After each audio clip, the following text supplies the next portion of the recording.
Hello, good evening. It's Thursday. Eve. It's been quite a day.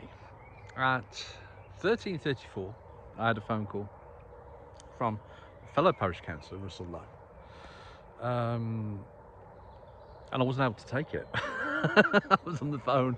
I was going to call him back a bit later, and 5 minutes later or so, I called him back, and he told me about an issue in relation, well, a couple of issues in relation to temporary traffic lights around the village.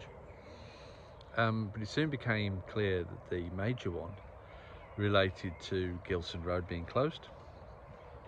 So, if you don't know this, if you go to Warwickshire County Council website, put Warwickshire County Council roadworks into Google, or the search engines are available. I'm not really using them a lot. And you get through to a page, and then you can actually get a map, and it tells you where planned roadworks are going to be and where roadworks are. I'm just trying to see this because I just seem to be always looking to the one side. I don't know why. I am looking you in the eye. I am.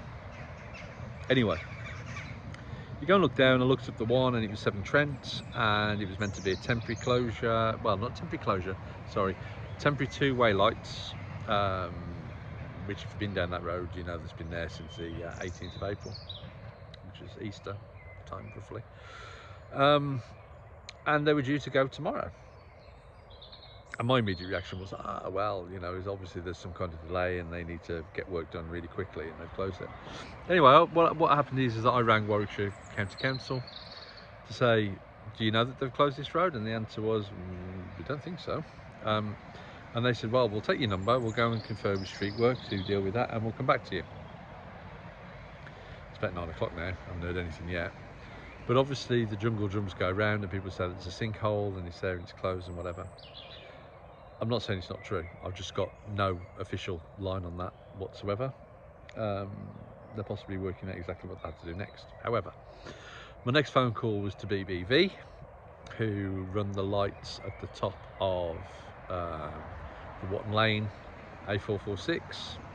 They're three-way control lights at the moment, and said, you know, can you look out the window and monitor the situation and see what you can do in terms of timing and sequencing? And fair play to them. They said, yeah, we'll see what we can do in terms of that, and we've already altered that, was the response. So they were quick and fast and acted on top of that. Then the phone calls started, and the tweets, and the texts, and the WhatsApps, and the emails. And yeah, a lot of people are really, really upset, and it's quite understandable. And I sent another communique to BBV to say, look, can you redo whatever it is that you can do and just look to address this situation in the best way that you can? And a few more emails, a few more phone calls come in, and I then go and have a conversation and with a number of residents, villagers, and basically we were getting to the stage of pitchforks and torches. Got some on order, and I detailed what we'd said. Also, by this point I'd emailed Martin Watson, because this actually isn't a borough council issue. This is obviously everyone's issue, but actually it's Warwickshire County Council and Highways that this falls under the remit of, which is our county councillor, which is Martin Watson. So I emailed Martin Watson to say, yo Martin, dude, I don't know if you're aware, but it's all kicking off down here, and we need to have a conversation, and pointed out that basically we're penned in this week, you know, and I'm conscious that in actual fact, you know, is that 100 yards in that direction you're in Birmingham, 500 yards in that direction you're in Solihull, and probably a bit further, but you get the point.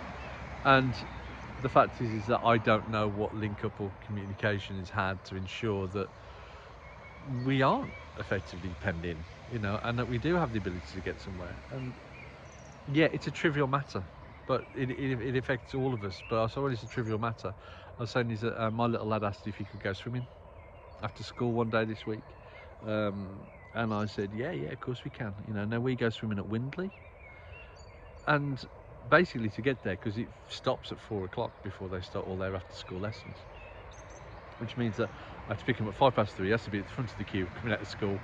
I have to have the car ready and pointing in the right direction, ready to go. But I just suddenly thought, hey, there's no way out to the village. The VZ bridge is closed. You know, they've got 2 sets of lights going down if we go on the A452. By the time we get there, it's going to be like 5 to, you know, get ready for the pool. There's just no point, you know. So this impacts on people, and if people need to get up quickly to go and get food, if they want to visit Morrison's in Castle Bromwich, if they want to go and visit Aldi in Coles Hill or Morrison's in Coles Hill, there's just, you don't know how long it's going to take, and there's medical appointments and work and so forth. This is significantly impacting on people's lives, and the situation at rush hour today, despite, you know, people doing whatever they can, it's just not set up to deal with it. So I had an engagement at school tonight. It was brilliant. There were 8 schools who all brought their choirs, and they all sat down together, and Water Orton did theirs, and yeah, it was really uplifting. It was just what I needed. And I got back and there was an email from BBV to say that they will be removing their temporary lights at the top of the A446 Watton Lane Junction until the situation in Gilson Road is resolved. Now, you might just think that that's a simple matter, but they've got to go and speak to county, and county have got to make arrangements to get their lights turned back on, because otherwise, you know, yeah. So they're working on that. I've said that I'll do whatever I can to assist. As of yet, I've heard nothing back from Warwickshire County Council to my original communication with them. I've heard nothing back from county, from Martin Watson. I've also copied in David Riley. I've heard nothing back from them as yet. You know, it is only a couple of hours, but hopefully we'll hear something back soon. Because the fact is, and yeah, I've got to say this now, is that thank you for everyone who has emailed, who has phone called, who has texted, who has WhatsApped, because that allows me to show the strength of feeling, to be able to leverage our position on something where actually I have no jurisdiction. But we can show that by people contacting and engaging, we can show the strength of feeling, and that is where power lies. That's the access that we have. So thank you for everyone who's done that, and if you haven't and you want to lend your support, then please go and do so. So anyway, it's a very pleasant evening out here. It's the coolest part of the day so far, and I don't do well in the heat. But yeah, thank you. I just thought you'd want to know everything that's gone on, and I'll keep you up to date the best way that I can. Oh, I've got a website now as well, www.waterortonsteve.co.uk, and that's, you can link to these. And again, is that there's campaigns on there. So there's a survey about traffic speed. Not that great today, obviously, but that lends your support, because it is that leverages, that gives us the power. So please do fill it out and share as widely as you can. Okay, take care. All the best. Bye-bye.